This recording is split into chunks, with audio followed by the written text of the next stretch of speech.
Bismillahirrahmanirrahim. Assalamualaikum warahmatullahi wabarakatuh. Alhamdulillahi rabbil alamin. Wal aqibatu lil muttaqin wa la udwana illa 'alal zalimin. Wa ashhadu an la ilaha illallah wahdahu la syarika lah.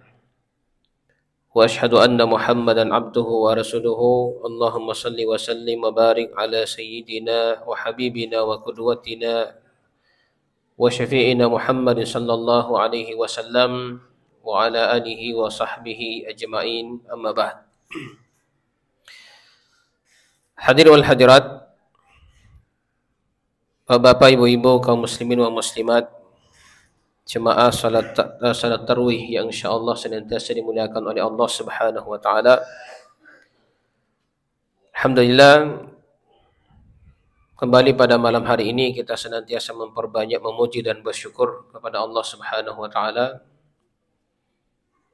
yang tentunya atas nikmat taufik dan bimbingannya lah sehingga kita masih bisa datang menghadiri salat Isya yang akan dilanjutkan dengan salat tarawih sebentar insyaallah. Kemudian salawat dan salam juga senantiasa tercurahkan kepada baginda Rasulullah Muhammad sallallahu alaihi wasallam, kepada para sahabat yang mulia serta generasi-generasi umat Islam yang datang setelah mereka yang senantiasa berupaya untuk meniti jalan mereka dengan baik sampai hari kiamat.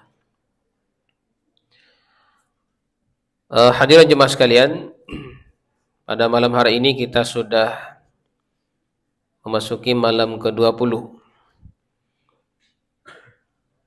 Artinya kita sudah mau memasuki paruh ketiga daripada bulan suci Ramadan ini, yaitu 10 malam terakhir atau 10 hari terakhir. Dan tentunya setelah melewati 19 hari melaksanakan ibadah puasa, sedikit banyak kita sudah bisa merasakan puasa ini apakah telah membawa perubahan-perubahan yang positif dalam diri kita. Karena tentunya Allah Subhanahu wa taala ketika mensyariatkan ibadah puasa ini bukan semata-mata menginginkan hambanya itu berlapar-lapar, berhaus-hausan. Tapi di baliknya itu Allah Subhanahu wa taala menginginkan tujuan yang sangat mulia. Apa itu? La'allakum tattaqun. Supaya kalian bertakwa kepada Allah Subhanahu wa taala. Olehnya itu jemaah sekalian, sangat perlu bagi kita untuk senantiasa bermuhasabah diri, introspeksi diri, menghitung-hitung diri kita, sehingga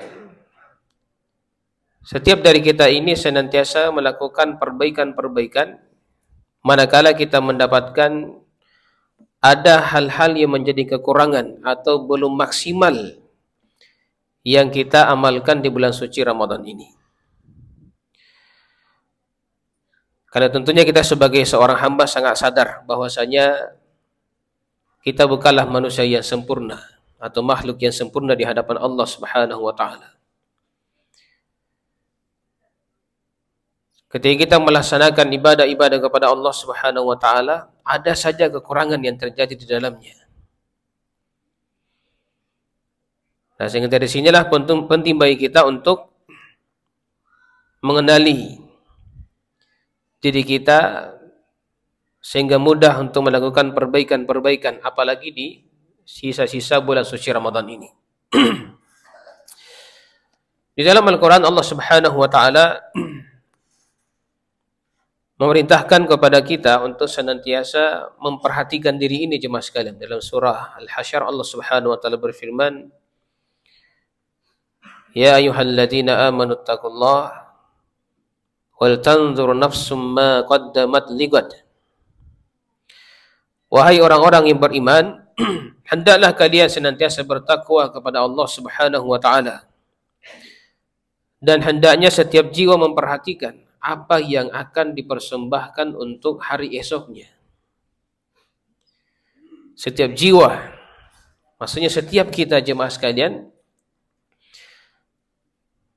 diperintahkan oleh Allah Subhanahu wa taala untuk memperhatikan apa yang telah kita persiapkan dari bekal-bekal kita untuk menghadapi perjalanan akhirat itu. Ini sesuatu yang sangat diwanti-wanti oleh Allah Subhanahu wa taala. Sehingga dalam surah Az-Zumar ayat ke-56 Allah Subhanahu wa taala berfirman, "An taqula nafsun ya hasrata ala ma farrattu fi jambillah wa in kuntu laminas sakhirin." Jangan sampai nanti pada hari kiamat sang jiwa itu mengatakan, ya hasrata, aduhai, saya sangat menyesal. Alama farrattu fi jambillah, dari ketaatan-ketaatan kepada Allah Subhanahu wa taala. Maksudnya ketika masih di dunia ini. Wa in kuntu laminas sakhirin. Bahkan dia mengatakan sesungguhnya di dunia saya justru menjadi orang-orang yang memperolok-olok, orang yang melakukan ketaatan kepada Allah Subhanahu wa taala. Banyak orang di dunia ini kalau disuruh melakukan ketaatan kepada Allah Subhanahu wa taala justru memperolok-olok dan mengatakan, apa untungnya kalau Anda taat kepada Allah Subhanahu wa taala? Toh tidak ada juga keuntungan dunia yang didapatkan. Ya. Tapi nanti di akhirat kata Allah Subhanahu wa taala, orang seperti ini pasti akan menyesal di hadapan Allah Subhanahu wa taala karena telah menyia-nyiakan hidupnya. Bahkan tidak sedikit orang yang mau kembali ke dunia ini. Untuk apa? Farji'na na'mal salihan inna muqinun. Mereka minta kepada Allah Subhanahu wa taala, ya Allah, kembalikan kami ke dunia, pasti kami akan mengamalkan amal yang soleh. Karena kami sudah yakin dengan janjimu. Tapi jemaah sekalian, penyesalan seperti ini di akhirat adalah penyesalan yang tiada guna. Karena tidak mungkin Allah Subhanahu wa taala memberikan kesempatan 2 kali untuk kembali ke dunia ini jemaah sekalian. Maka selama Allah Subhanahu wa taala masih memberikan kesempatan kepada kita, maka mari kita pergunakan dengan baik untuk senantiasa mendekatkan diri kepada Allah Subhanahu wa taala, mengabdikan diri kita kepada Allah Subhanahu wa taala. Sebagian ulama seperti Imam Ibnu Qayyim berpesan, kalau kita mau bermuhasabah diri jemaah sekalian, ada namanya muhasabah diri sebelum melakukan suatu aktivitas, ada muhasabah setelahnya. Sebelum melakukan aktivitas jemaah sekalian, bagaimana caranya kita introspeksi diri sebelum melakukan amalan? Kata beliau yang pertama, hendaknya kita melihat aktivitas atau amalan yang hendak kita kerjakan. Apakah kita mampu untuk melaksanakannya atau tidak? Kalau mampu, maju. Tapi kalau tidak, tinggalkan. Ya, ini pertama kata beliau. Yang kedua, apakah aktivitas yang hendak kita kerjakan itu mendatangkan kebaikan untuk kehidupan dunia dan akhirat kita? Atau justru sebaliknya, bisa merusak kehidupan kita dan bisa merusak urusan akhirat kita? Ini pilihan di hadapan kita ketika hendak melakukan suatu pekerjaan, aktivitas di dunia ini. Dan ketiga kata beliau adalah apakah ketika kita kerjakan kita niatnya ikhlas karena Allah Subhanahu wa taala atau karena ada motivasi-motivasi yang lain. Kalau kita bisa yakinkan bahwasanya kita ikhlas karena Allah Subhanahu wa taala, teruskan. Tapi kalau kita melakukan amalan sekalipun zahirnya itu adalah ketaatan kepada Allah Subhanahu wa taala, tapi ada motivasi lain bukan karena Allah Subhanahu wa taala, hentikan amalan itu. Ini kata beliau. Ini sebelum kita melakukan suatu amalan, kita introspeksi diri di situ. Kemudian setelah melakukan amalan jemaah sekalian, ya, bentuk muhasabahnya juga ada 3. Yang pertama adalah bermuhasabah diri atas ketaatan-ketaatan yang kadang kita lalai di dalamnya.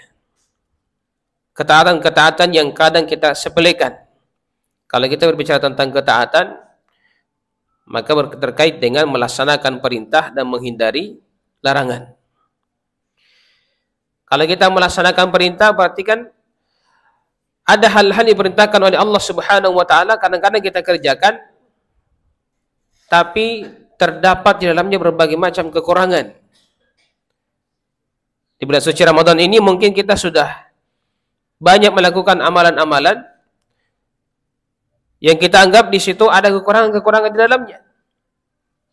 Maka mari kita senantiasa berupaya untuk memperbaiki amalan-amalan itu. Begitu juga terhadap larangan-larangan Allah Subhanahu wa taala. Mungkin kita mengetahui bahwasanya ada perkara yang dilarang oleh Allah Subhanahu wa taala, tapi kita masih berketerusan dalam melakukan larangan-larangan tersebut. Mari kita perbaiki diri kita, tinggalkan larangan-larangan itu. Ini yang pertama. Yang kedua, introspeksi diri atau mengevaluasi diri terhadap amalan-amalan yang sebenarnya meninggalkannya jauh lebih baik daripada mengerjakannya. Artinya apa sekalian, kadang-kadang dalam hidup kita ini ada perkara-perkara yang kadang menghabiskan waktu-waktu kita, yang ternyata kalau diganti dengan hal yang lain itu justru bermanfaat. Apalagi zaman seperti sekarang jemaah sekalian. Kadang-kadang kita hanya sibuk dengan HP kita, yang kita nonton pun, yang kita lihat perkara-perkara yang tidak bermanfaat. Alhamdulillah kalau kita lihat, ya kita sering mendengarkan ceramah, nasihat-nasihat atau baca Al-Quran lewat gadget kita, alhamdulillah. Tapi kadang-kadang ada hal-hal yang melalaikan di situ, yang menghabiskan waktu kita sampai berjam-jam. Yang dimaksud di sini, jangan sampai perkara-perkara yang tidak mendatangkan manfaat itu melalaikan kita dari perkara-perkara yang seharusnya bisa kita manfaatkan potensi kita di situ untuk hal-hal yang jauh lebih bermanfaat. Ya, maka diganti di situ jemaah sekalian. Yang ketiga, yang terakhir kata beliau, muhasabah diri itu adalah setelah melakukan amalan di sini adalah melakukan perkara-perkara yang mubah. Perkara-perkara yang mubah jemaah sekalian ini yang hampir mendominasi hidup kita. Ya, perkara yang mubah kan seperti makan, minum, tidur dan semisalnya, itu perkara yang mubah. Kalau kita kerjakan hanya semata-mata karena dia adalah perkara duniawi, ya maka kembali kepada hukum asalnya, mubah itu ya dikerjakan, tidak dapat pahala, ditinggalkan juga tidak dapat dosa, kan seperti itu. Tapi kalau kita memperbaiki niat kita karena Allah Subhanahu wa taala, maka ternyata perkara yang mubah itu bisa bernilai ibadah di sisi Allah Subhanahu wa taala. Karena kan ibadah itu jangkauannya bukan hanya sebatas ibadah ritual. Ibadah juga bisa mencakup perkara-perkara yang sekalipun hukum asalnya itu adalah perkara duniawi, tapi kalau kita luruskan niat kita karena Allah Subhanahu wa taala, maka insya Allah itu bernilai ibadah. Contoh misalnya kita makan dan minum misalnya, itu kan mubah hukumnya. Tapi kalau kita niatkan, kita melakukan hal itu, kita makan, ya, supaya kita mendapatkan kekuatan kita untuk bisa kuat beribadah kepada Allah Subhanahu wa taala, maka namanya itu adalah bernilai ibadah di sisi Allah Subhanahu wa taala. Padahal kita hanya memperbaiki niat kita jemaah sekalian. Kita mungkin istirahat di siang hari dengan niat bahwa saya supaya sebentar malam saya kuat untuk melaksanakan qiyamul lail. Ya, maka dengan niat seperti itu sekalipun kita tidur, beristirahat di siang hari sejenak, itu bernilai ibadah di sisi Allah Subhanahu wa taala karena kita niatkan karena Allah Subhanahu wa taala. Disinilah rasanya seorang muslim itu kenapa dikatakan bisa memaksimalkan seluruh waktu-waktunya, potensinya, bahkan dari bangun tidur sampai bangun tidur kembali untuk mengabdikan dirinya kepada Allah Subhanahu wa taala. Kenapa? Karena dia senantiasa meluruskan niatnya ketika hendak melakukan suatu aktivitas. Nah, mudah-mudahan jemaah sekalian di bulan suci Ramadan ini ya kita membiasakan diri kita untuk senantiasa mengintrospeksi niat-niat kita ini, ya, supaya kita bisa lebih memaksimalkan hidup kita ini untuk beribadah kepada Allah Subhanahu wa taala.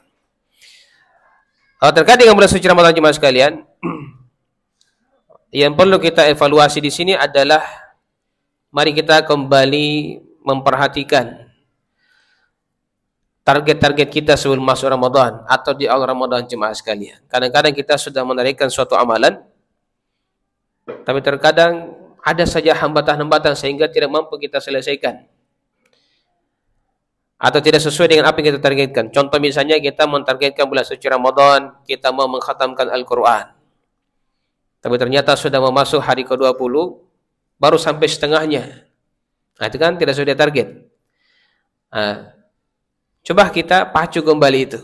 Mudah-mudahan dengan semangat yang kembali berkobar di akhir bulan suci Ramadan ini, kita bisa menyelesaikan itu. Minimal 1 kali khatam di bulan suci Ramadan. Begitu juga dengan amalan-amalan yang lain. Kemudian jemaah sekalian, kalau ada amalan yang kita sudah lanjutkan dan kita biasakan di bulan suci Ramadan ini, upayakan konsisten, istiqamah di atasnya. Sekalipun sedikit jemaah sekalian, tidak harus kita memperbanyak kemudian hanya sekali-sekali dikerjakan. Ya, karena biasa orang kalau terlalu banyak juga di luar kemampuannya kadang-kadang cepat lelah, bosan. Tapi kalau ada satu amalan yang kita anggap itu mudah bagi kita, maka konsisten di atasnya. Karena Rasulullah mengatakan dalam sebuah hadis, ahabbul a'mali inallahi adwamuha wa in qalla. Amalan yang paling dicintai oleh Allah itu adalah amalan yang konsisten, sekalipun sedikit, tidak harus banyak. Ya. Kemudian terakhir jemaah sekalian, di hadapan kita ini 10 akhir bulan Ramadan. Bagaimana sikap Rasulullah SAW yang harus kita teladani? Ini digambarkan oleh istri beliau Aisyah radhiyallahu anha. Karena Rasulullah SAW yastahidu fil ashril awakhir ma la yastahidu fi ghairihi. Rasulullah SAW itu memaksimalkan kesungguhannya beribadah kepada Allah Subhanahu wa taala melebihi kesungguhannya di hari-hari yang lain. Maksudnya bagaimana? Di awal Ramadan sampai 20 Ramadan Rasulullah bersungguh-sungguh beribadah kepada Allah Subhanahu wa taala. Tapi ketika sudah masuk 10 terakhir bulan Ramadan, beliau semakin meningkatkan kesungguhannya untuk beribadah kepada Allah Subhanahu wa taala. Ini yang banyak tinggalkan umat Islam pada hari ini jemaah sekalian. Justru kita pada hari ini kadang-kadang di awal Ramadan begitu semangat. Pertengahan Ramadan hilang semangat itu. Kita lihat di masjid-masjid banyak yang kosong. Ya, safnya semakin maju ke depan. Menunjukkan banyak orang-orang yang susah meniru Rasulullah SAW di bulan suci Ramadan. Bahkan Aisyah mengatakan, karena Rasulullah SAW idza dakhalatil ashr shadda mi'zarahu wa ahya lailahu wa aikadha ahlahu. Rasulullah SAW kalau sudah masuk 10 malam terakhir, beliau mengencangkan ikatan sarungnya, menghidupkan malam-malamnya, membangunkan keluarganya. Ya, kata para ulama kita, kenapa dikatakan mengencangkan ikatan sarungnya? Karena beliau tidak mencampuri istrinya, fokus beribadah kepada Allah Subhanahu wa taala, beriktikaf di dalam masjid. Ya. Beliau selalu beriktikaf. Bahkan di tahun beliau meninggal dunia disebutkan dalam sebuah riwayat, beliau justru beriktikaf dari tanggal 11 Ramadan sampai akhir Ramadan. Ya. Beliau juga menghidupkan malam-malamnya dengan ibadah kepada Allah Subhanahu wa taala. Melaksanakan qiyamul lail, membaca Al-Qur'an, berzikir, berdoa, bermunajat kepada Allah Subhanahu wa taala. Begitu juga beliau membangunkan keluarganya, ya, untuk ikut beribadah kepada Allah Subhanahu wa taala. Kenapa jemaah sekalian? Ya, sekalipun rahasianya memang di 10 hari akhir bulan Ramadan ini Ya, ada namanya Lailatul Qadar yang kita tidak tahu pasti itu malam keberapa, tapi Rasulullah SAW menyuruh untuk mencarinya di malam-malam ganjil. Tapi beliau memaksimalkan bukan hanya malam-malam ganjil, ya. Karena iman rasa jemaah sekalian, Lailatul Qadar ini adalah keistimewaan yang diberikan untuk umat ini yang tidak diberikan umat-umat sebelum kita, jemaah sekalian. Kenapa? Karena umur umat Rasulullah itu adalah umur yang pendek. Kalau umat terdahulu itu umurnya ratusan tahun, bahkan ada sampai ribuan tahun. Sementara kita ini, kata Rasulullah, a'maru ummati ma baina sittin was sab'in. Umur umatku itu rata-rata 60 sampai 70 tahun. Dan sangat sedikit yang bisa melewati umur itu. Alhamdulillah kalau ada yang sampai 100 tahun. Ya. Tapi intinya masih sangat pendek dibandingkan dengan umat terdahulu. Umat terdahulu sudah panjang umurnya, kuat fisiknya, rajin beribadah kepada Allah Subhanahu wa taala. Sementara kita jemaah sekalian, kita sudah pendek umurnya, kerdil-kerdil, malas juga beribadah kepada Allah Subhanahu wa taala. Lalu Rasulullah mengatakan, kita ini umat yang terakhir diutus, tapi kita adalah umat pemenang. Umat yang pertama masuk ke dalam surga Allah Subhanahu wa taala. Kapan jemaah sekalian? Kalau kita bisa mengalahkan mereka. Dan kita bisa mengalahkan mereka itu kalau kita bisa memaksimalkan seperti ini. Malam-malam Lailatul Qadar itu kita maksimalkan beribadah kepada Allah Subhanahu wa taala. Karena seolah-olah umur kita ketika dikatakan lebih baik daripada 1000 bulan, seolah-olah bertambah umur kita 83 tahun lebih. Kalau kita mendapatkan 10 kali dalam hidup kita, berarti seolah bertambah umur kita 830 tahun lebih. Kalau lebih daripada itu, Masya Allah, kita sudah melampaui umat-umat terdahulu jemaah sekalian. Maka mari kita sekali lagi kuatkan semangat kita untuk bisa kembali lebih bersemangat mengisi bulan suci Ramadan ini di 10 malam terakhirnya dengan ibadah-ibadah kepada Allah Subhanahu wa taala. Baik jemaah sekalian, mudah-mudahan apa yang saya sampaikan pada malam hari ini ada manfaatnya, dan kami sendiri minta maaf atas segala kekurangan, dan kami tutup dengan doa kafaratul majlis. Subhanakallahumma wa bihamdik asyhadu an la ilaha illa anta nastaghfiruka wa natubu ilaik. Wa akhiru da'wana alhamdulillahi rabbil alamin. Wassalamu alaikum warahmatullahi wabarakatuh.